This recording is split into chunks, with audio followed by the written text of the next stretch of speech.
Ladies and gentlemen, boys and girls, what is up? The King of Lightning is here today to do Nanatsu no Taizai, aka the 7 Deadly Sins, episode 18 review. Listen, this episode, the ending was fairly surprising, to say the least. I'm like, what the fuck? Hellbrand, the entire time, in his human state, false. He's a fucking fairy, like 700 plus years old. Deep-seated history with King. And I was like, shit, what the fuck? No. That's some shit right there. And I think it was, if I'm wrong, correct me, I think it was Gowther who, when he was going into the memories of King, he mentioned that something was off. I forgot what he said specifically, but there was some kind of correlation between him and Hellbrand, and he couldn't use his full powers, so on and so forth. I was like, what the fuck? So I'm not too sure what's going on there exactly with their history.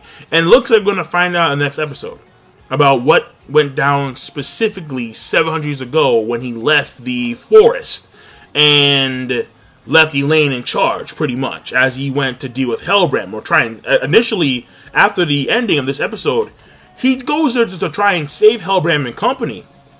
And you have all these fairies on the ground dead. I'm like, what the fuck is this? And all of a sudden, Hellbrand, who transformed into his human state, cuts down the Fairy King. Cuts down King. I'm like, bruh, like what's happening here? So it was fascinating. So that whole past that is obviously very important between the relationship between King and Hellbrand, we're gonna find out next episode. At least hopefully. This episode is more about the fight between Diane and Hauser and Gila against, well, Dreyfus and Hellbrand and my nigga Gilthunder and so on and so forth. And also we get to see a little bit of Melios and Bond at the end of the episode, and they're watching, or they can sense the magic going on, and they can sense that Diane and Gowther are down for the most part, but it's King who's just spiked in magical power. And at the beginning of the episode, it's Hawk, Elizabeth, Margaret, there we go. I forgot her name for a second. Margaret, and then the Holy Knight, the teleporting chick. Now, I'm starting to believe that she may actually somehow correlate with Merlin, the teleporting Holy Knight chick. Because she got a little bit too frustrated when she saw the pig, when she saw Hawk. And I remember her emblem tattoo thing on her body somewhere. It's of the boar, and it looks like Hawk. It looks like straight up Hawk. So, like, I don't know. I don't know. I'm not too sure at all. I do believe earnestly that Merlin has a distinct correlation with the events that are unfolding right now. Merlin plays a role of some substantial weight. I'm not too sure. It could be minuscule, it could be huge. It could be the person that's with Arthur Pendragon, or it could be this teleporting chick, or Merlin could be elsewhere. Though I highly doubt it. Merlin could be off somewhere doing her own shit, but again, I highly doubt it. So, I'm not too sure what's going on here, but that whole pig thing kind of, it just caught my interest. And then Hawk got teleported somewhere. I don't know, like he's near like some giant horn hole thing. I don't know, fuck it. And apparently Margaret, she chose to stay in prison. Now that may have ties to Gilthunder, because it looks like when we saw that, I forgot what episode it was, but I remember at the end of the episode, you have Margaret and Gilthunder. He's like, I will take the brunt of all your hatred for me, and so on and so forth. And I think it was the episode when Veronica died. So, pretty much, she chose to stay in prison, and I'm not too sure it's because it's either because she may want to try and save her father, the king, or B, it's because she has this weird, twisted love with Gilthunder, and or it could be C, both, or it could be D, none of the both. I don't know, but it's interesting what's going on right now. And Elizabeth has been captured once again, and well, I can't say, she has been captured a few times, whatever. So, she's been captured again, and I'm pretty sure that this chick is going to teleport to the demon dungeon sacrificial altar thing, whatever, to open the gates of to open the pocket dimension where all the demon guys are trapped. Now, moving on to the main me here. First of all, I gotta admit, very impressed off the gate, because you had Hauser come in there. I mean, first of all, it was fascinating. The episode starts off with Gila talking about, first of all, she calls Hauser a platinum holy knight or something like that. And then you have Hauser refer to the great holy knight Dreyfus, obviously. And then he says someone's a diamond holy knight, and then I forgot who else was the cardinal, something like that. I'm assuming that the diamond holy knight is Gilthunder, and the cardinal would be Hellbrand? I don't know. But I'm like, there's more rankings to this shit? Really? I mean, I just figure you have the new generation cats, you have the actual regular holy knights that worked their ass off to be where they are today, and then you have the great holy knights. No, apparently they have subdivisions within division. I'm like, diamond, cardinal, platinum? Fuck. That was interesting. And so they do a combo attack, and Gila off the, not Gila, Jericho off the gate. Done. She couldn't handle that shit.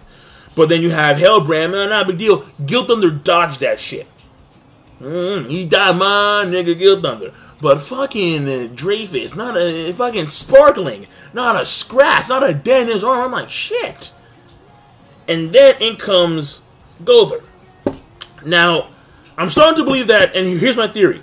I believe that Gowther is actually part of the Goddess Clan. I really believe that, because Gowther, he always refers to people as humans. Like, he's like, humans are so fragile. Some shit like that. And I'm starting to remember that among all the species that have been told in the lore, you have the fairies, you have the giants, you have the holy knights, but they're not species, they're like amped up humans. You have the demon clan, and then you have the goddesses that are kind of like obscure right now. I'm starting to feel that Gowther is among the goddess motherfuckers, but I could be wrong about that entirely. He could be a whole new thing. I don't know. Now, moving on. Gowther takes on Dreyfus. Dreyfus is like, yo, I'm not gonna wait, because I know about your power. Stab! Oh, I'm like, fucking, what the hell? But he eats that shit. Gowther eats that shit like it's fucking brush your shoulders off. And then he just punches him, blood, and then he fucks with Dreyfus's mind. Going back to when he was still a young buck among the knights trying to catch up to Big Bro. And Big Bro was OP as fuck, and I'm like, shit. And then you had like, these weird, like, I don't know why Hawk was everywhere. Like, you had mini Hawks and shit. I'm like, what the, it was fucking weird, man. Like, you had the scene of his wife cutting up food and then wanting to be regular food, and all of a sudden you have just Hawks and shit. I'm like, it was random. But either way, the point here is that Gowther was fucking with him mentally until something happened where Dreyfus somehow got the edge. Now, I don't know what happened. No one knows what happened, obviously. Oh, unless we read the manga. But that was fascinating. Because I'm thinking, shit, Gowther just pwned. No. He got some, meaning Dreyfus, he got some outside assistance. I was like, who? Who the fuck just came in and helped him? In his own mind. Like, freaking Gowther had the Yugi Moto going on. Mind crush! And you're like, oh shit, you can't block that. But apparently he did. Apparently someone saved his ass. Now granted, he was, a little bit, wobbly. Like, oh shit, fucking, no energy. Pretty much gone. And I'm like, okay, so you're done. And now Gowther can't return from something? Like his mind, his psyche was like damaged in some way? I'm not too sure what's happening here. But it's all fascinating. It's very fascinating. And I'm trying to figure out how Dreyfus survived the Yugi Moto. No one survives the Yugi Moto. When you get, even Goku can't handle that fucking shit. Mind crush, gone. So, maybe because he was lacking a Millennium Puzzle. I don't fucking know. I don't know. Just saying. Now, the last part of the fight pretty much is, you have Hellbrand versus fucking everybody. And you're thinking, okay, so maybe he has a chance. Wrong. No one has a chance. Nope. Because even though they're a tag team, and you have, Diane is still wounded, severely so. You have Gila, who's in perfect condition, and as is Hauser. In comes Hellbrand, death magic. I'm like, what the call to Inferno? I'm like, dude, what? Is that even fair? Fuck. And then everyone's just coughing up blood and shit. I'm like, That's really unfair, dog. It's really unfair. And then you're thinking, shit, okay, so Gowther's down. Everyone's coughing up blood. And then Diane comes in there, punches him, and so he stops the magic. No icicles. I'm like, shit, okay, fine. So who's going to come and save Diane? King. Came in there like he was soups.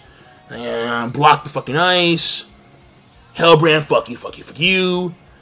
And then he gets very emotional. I mean, I couldn't protect Diane. And then, you know, Hellbrand's like, yo, like, you couldn't protect...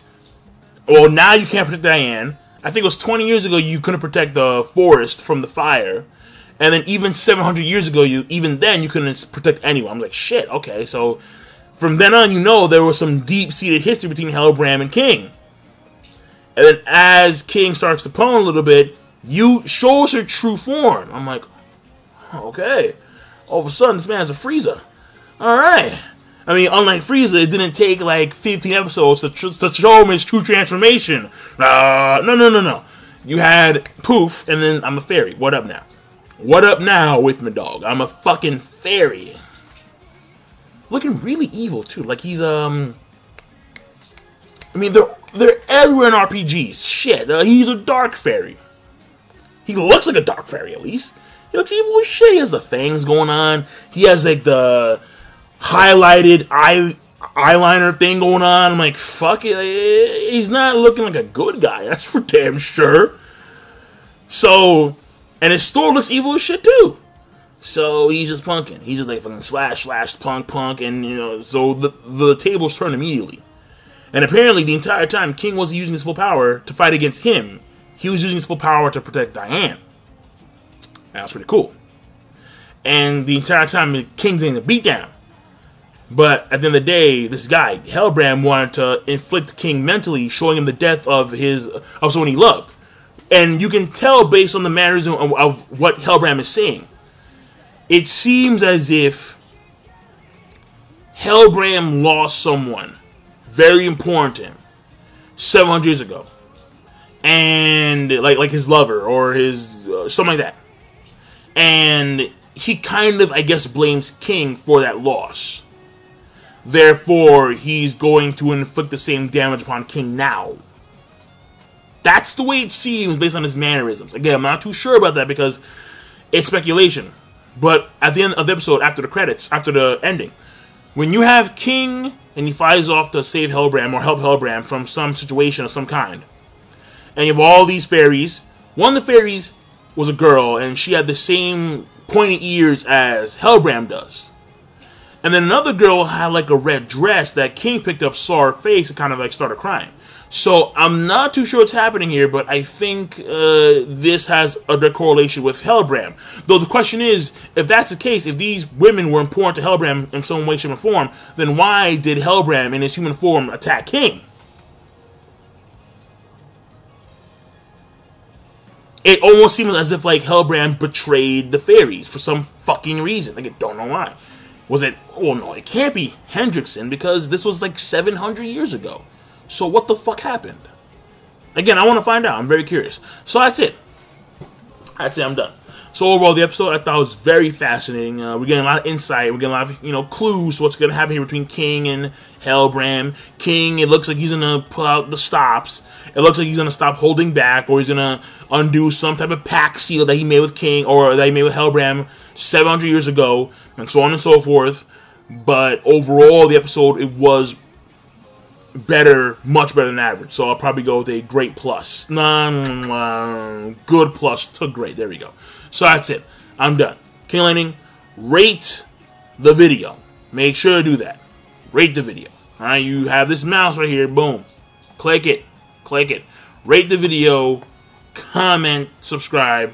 Once again, the rating is going to be a good plus to great. I'll go with great mainly with this one. So I'm done. Rate the video, comment, subscribe. Have a nice one.